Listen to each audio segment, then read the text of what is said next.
Ao longo da história, muitas organizações militares tornaram-se lendárias por sua proeza em batalha, como os espartanos, legiões romanas, os imortais persas e guerreiros modernos como o Serviço Aéreo Especial Estados Unidos da América, Fuzileiros Navais e Navy SEALs dos Estados Unidos da América, Exército Rangers e Forças Especiais. Mas nenhum desses grupos de elite se tornou tanto politicamente quanto financeiramente poderoso, superando a riqueza de reinos inteiros, bem como tendo total autonomia sobre suas ações, exceto um. Quem eram os Cavaleiros Templários? Como e quando eles foram criados? O que eles fizeram para deixar uma marca tão pesada na história? Quem são eles? Sou Colin Heaton, veterano do Exército e do Corpo de Fuzileiros Navais dos Estados Unidos da América, ex-professor de História, autor de livros, e apresento este episódio de História Esquecida.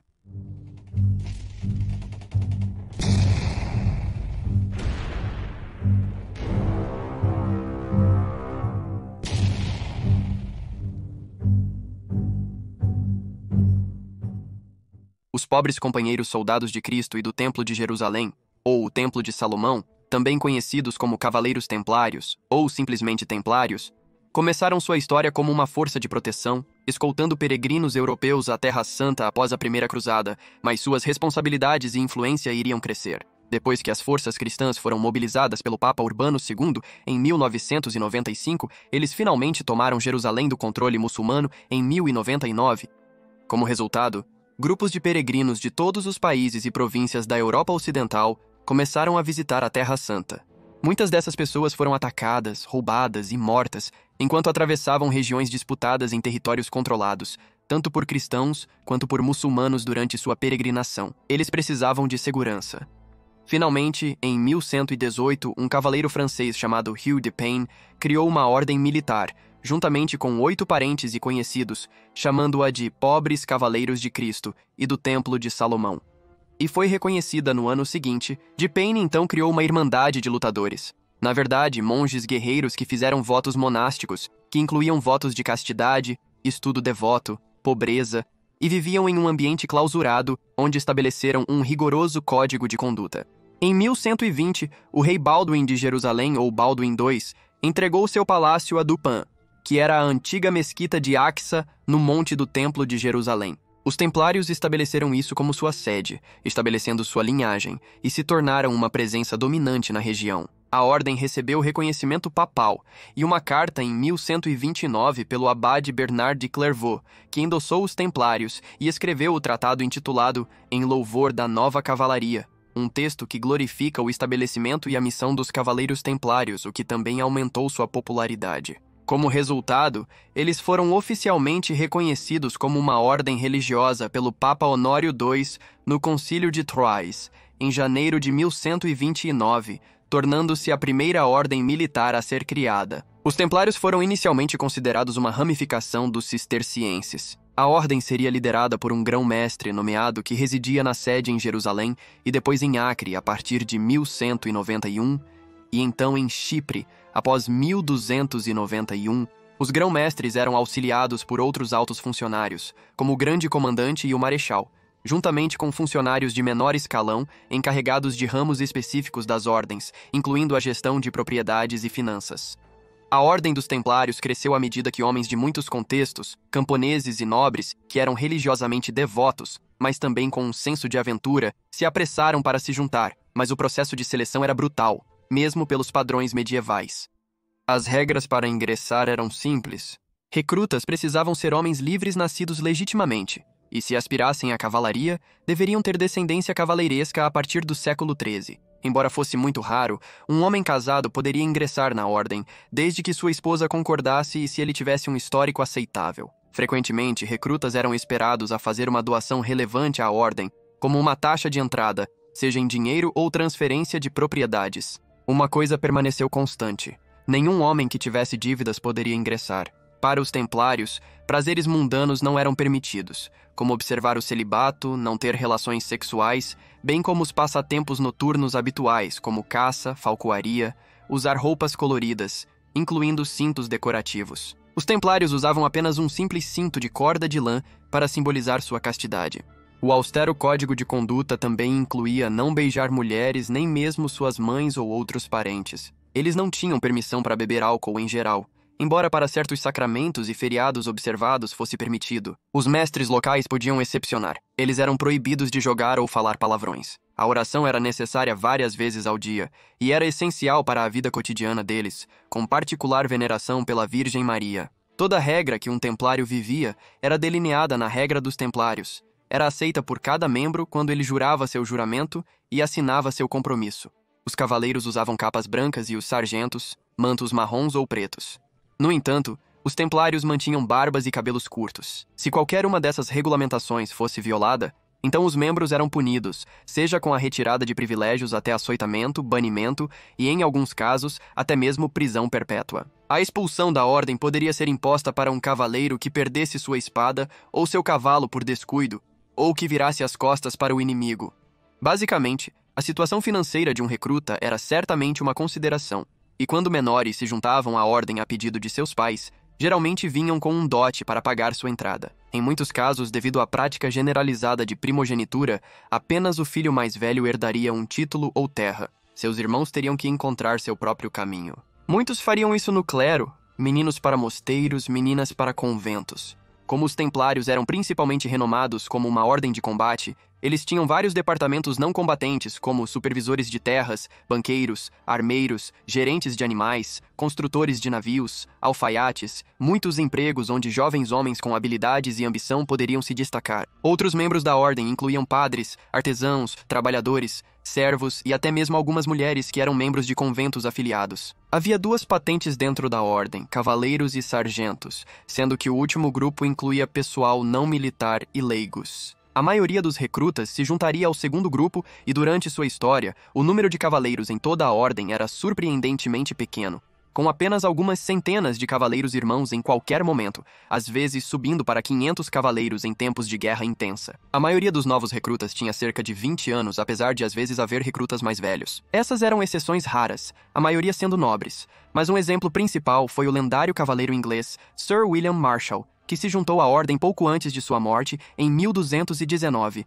Ele deixou dinheiro e terras em seu testamento e foi enterrado com honras na Igreja do Templo, em Londres, onde sua efígie ainda pode ser vista hoje. Em 1139, o Papa Inocêncio II emitiu uma bula papal concedendo aos cavaleiros templários direitos especiais, como isenção de pagamento de impostos, permissão para construir seus próprios castelos e oratórios.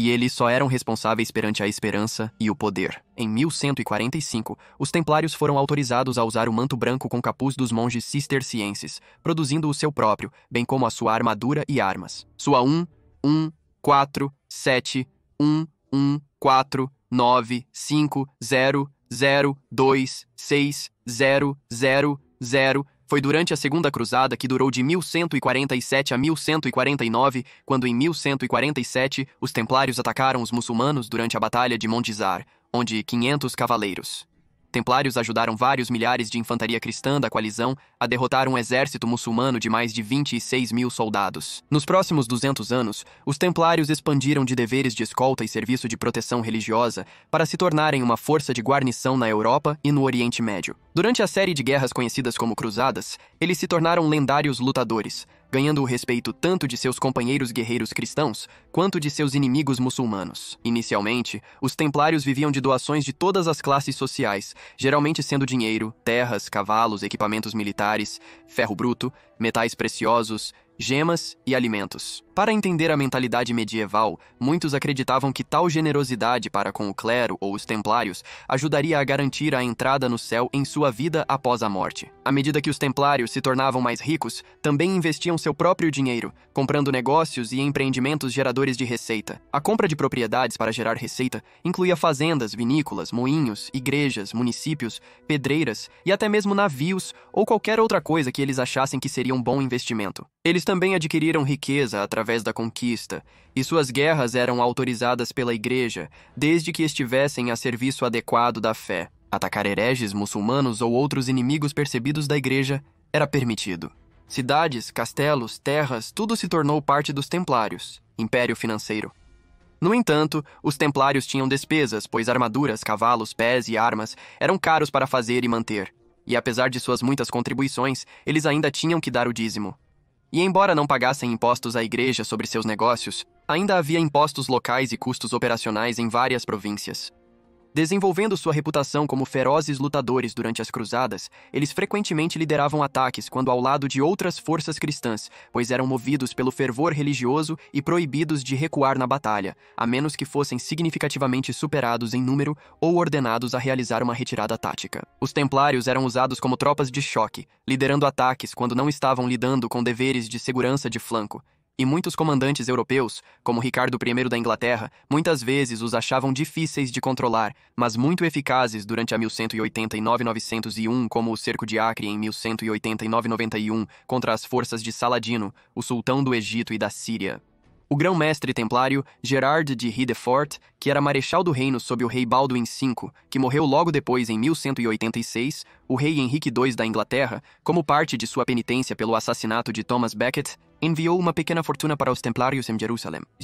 Gerard de Hidefort juntou-se às forças de Reynaud de Châtillon e Guy de Lusignan, liderando um exército franco. Hidefort liderou os templários durante a Batalha de Crescente em 1187, enquanto os 300 cavaleiros eram engajados por Al-Afdal, que tinha mais de 5.000 homens. O grão-mestre hospitalário Roger de Moulin foi morto e Rida IV foi ferido, mas escapou. Devido à sua reputação, os templários geralmente esperavam ser executados se capturados. Por exemplo, após a Segunda Grande Batalha em 1187 em Hattin, depois que muitos templários morreram em batalha, 230 cavaleiros templários feridos que foram capturados foram decapitados por Saladino. Gerard de Hidefort foi ferido nessa batalha e capturado, mas era considerado valioso demais para ser morto e permaneceu prisioneiro, basicamente um refém resgatado até 1188, período em que a ordem foi comandada pelo irmão Thierry de Tiro.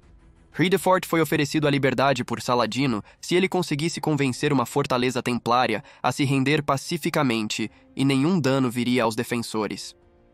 Hidefort teve sucesso e, após sua libertação, foi para Tortosa, onde assumiu o comando da defesa dos templários de seu castelo, que resistiu após a queda da cidade para as forças de cerco de Saladino. Em 1189, Hidefort juntou-se novamente a Guy Le Seigneur e, após receber o dinheiro de Edward II para financiar sua operação, liderou os templários durante o cerco de Acre, onde foi novamente feito prisioneiro e decapitado por Saladino, em 4 de outubro de 1189. A feroz reputação dos templários os precedeu, e na Batalha de Le Fourbi em Gaza, em outubro de 1244, um exército aiubide derrotou os europeus e 300 cavaleiros templários foram mortos, muitos sendo executados após terem sido feridos e capturados. No século XII, os cavaleiros templários foram forçados a se realocar várias vezes quando Jerusalém foi recapturada pelos exércitos muçulmanos liderados por Saladino. A queda de Acre em 1291 marcou a destruição do último refúgio cruzado restante na Terra Santa propriamente dita, embora ainda tivessem presença no mundo muçulmano. Seus sucessos estabeleceram um modelo sobre o qual outras ordens militares seriam criadas, como os Cavaleiros Hospitalários, Cavaleiros de Malta e os Cavaleiros Teutônicos. Os Cavaleiros Templários perceberam que precisavam de dinheiro, viram uma oportunidade e estabeleceram a rede de bancos mais próspera da Europa até aquele momento, que era realmente um sistema bancário internacional. Eles começaram a estabelecer casas de empréstimo, centros de câmbio de moedas, onde ganharam enorme influência financeira e política. O sistema bancário deles foi o primeiro do tipo, que permitia aos peregrinos religiosos depositar ativos em um templo ou banco em seus países de origem, onde recebiam um roteiro ou um certificado de depósito baseado em valor de ouro ou prata, e eles poderiam apresentar a carta ou roteiro a outro banco em qualquer lugar da Europa, bem como retirar seu dinheiro quando chegavam na Terra Santa. Eles também concediam empréstimos massivos a empresas, nobres e até monarcas que precisavam de moeda forte, especialmente quando estavam levantando exércitos para suas guerras intermináveis uns contra os outros. Os templários eram facilmente distinguíveis pelo seu estilo de vestir, que apresentava um hábito branco adornado com uma simples cruz vermelha, incluindo nunca usar sapatos pontudos ou outras vestimentas não autorizadas. Seu símbolo oficial era 2 cavaleiros montando um cavalo, indicando que nenhum irmão deixaria o outro para trás. À medida que os cavaleiros templários cresciam em tamanho e status, os templários também possuíam uma grande frota de navios mercantes e de guerra, e efetivamente possuíam a ilha mediterrânea de Chipre. O comércio marítimo era um grande negócio. Chipre também serviu como local principal para seu banco e instituição de empréstimos para monarcas e nobres europeus, mas sua crescente riqueza e influência política fizeram com que os cavaleiros templários enfrentassem críticas de muitos líderes religiosos, como os reis da Europa. Os templários emprestaram grandes quantidades de dinheiro para reis europeus que precisavam financiar suas guerras e para empresas que queriam expandir, desde que todos os mutuários tivessem garantias sólidas. Dado que eles não respondiam a nenhuma lei fora do Vaticano, controlavam o sistema bancário, eram a força militar cristã mais poderosa, a maioria dos governantes ocidentais começou a desconfiar deles, especialmente quando começaram a acumular uma enorme rede de terras e reservas de dinheiro. Eles acusaram os templários de abusar de seus privilégios e extorquir o máximo de lucro de suas transações financeiras, além de serem acusados de corrupção e sucumbirem ao orgulho e avareza brutos. Algumas das críticas eram de que eles levavam uma vida muito fácil e desperdiçavam dinheiro que poderia ser melhor usado para manter tropas para a Guerra Santa. Foram também acusados de desperdiçar recursos competindo com ordens rivais, como os hospitalários. Havia também o velho argumento de que monges e guerreiros não eram uma combinação compatível.